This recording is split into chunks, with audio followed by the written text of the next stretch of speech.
ಇವತ್ತು ಮಂಗಳವಾರ ಬೆಳಿಗ್ಗೆಯಿಂದ ಮಿನಿ ವ್ಲಾಗ್ನ ಶೇರ್ ಮಾಡ್ತಾ ಇದ್ದೀನಿ.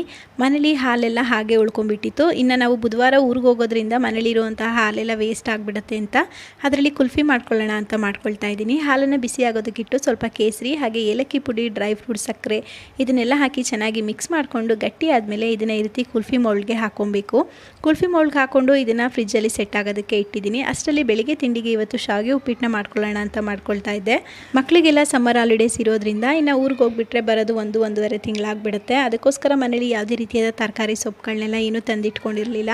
ಮನೇಲಿ ಏನಿತ್ತು ಅದರಿಂದನೇ ಸ್ವಲ್ಪ ಅಡುಗೆಗಳನ್ನ ಮಾಡಿ ಖಾಲಿ ಮಾಡ್ತಾ ಇದ್ದೀನಿ. ಬುಧವಾರ ಬೆಳಿಗ್ಗೆನೇ ಊರಿಗೆ ಹೋಗೋದಿತ್ತು. ಅದಕ್ಕೋಸ್ಕರ ಹಿಂದಿನ ದಿನವೇ ಪ್ಯಾಕಿಂಗ್ ಎಲ್ಲ ಮಾಡಿ ಇಟ್ಕೊಂಡ್ಬಿಟ್ರೆ ಬೆಳಗ್ಗೆ ಹೊರಡೋದಕ್ಕೆ ಸುಲಭ ಆಗುತ್ತೆ ಅಂತ ಪ್ಯಾಕಿಂಗ್ನೆಲ್ಲ ಮಾಡಿ ಇಟ್ಕೊಳ್ತಾ ಇದ್ದೀನಿ. ತುಂಬ ದಿನಗಳಾಗೋದ್ರಿಂದ ಸ್ವಲ್ಪ ಬಟ್ಟೆಗಳನ್ನೆಲ್ಲ ಜಾಸ್ತಿನೇ ಇಟ್ಕೊಂಡಿದ್ದೆ. ಯಾಕೆ ಅಂದರೆ ಅಲ್ಲಿ ಹೋದ್ಮೇಲೆ ಕೆಲವೊಬ್ಬರು ಫಂಕ್ಷನ್ಸ್ಗೆ, ಪೂಜೆಗಳಿಗೆಲ್ಲ ಕರಿತಾ ಇರ್ತಾರೆ ಅಂತ ಅದಕ್ಕೆ ಬೇಕಾಗಿರುವಂತಹ ಬಟ್ಟೆಗಳು ಹಾಗೆ ಜ್ಯುವೆಲ್ರಿನೆಲ್ಲ ನಾನಿಲ್ಲಿ ಈ ರೀತಿಯಾಗಿ ಪ್ಯಾಕ್ ಮಾಡಿ ಇಟ್ಕೊಳ್ತಾ ಇದ್ದೀನಿ. ಇದ್ರದ್ದು ಕಂಪ್ಲೀಟ್ ವ್ಲಾಗನ್ನು ನಾನು ಯೂಟ್ಯೂಬಲ್ಲಿ ಅಪ್ಲೋಡ್ ಮಾಡಿದ್ದೀನಿ. ನಿಮಗೇನಾದರೂ ಇಂಟ್ರೆಸ್ಟು ಟೈಮು ಇದ್ದರೆ ಒಂದ್ಸಲ ಹೋಗಿ ಚೆಕ್ಔಟ್ ಮಾಡಿ.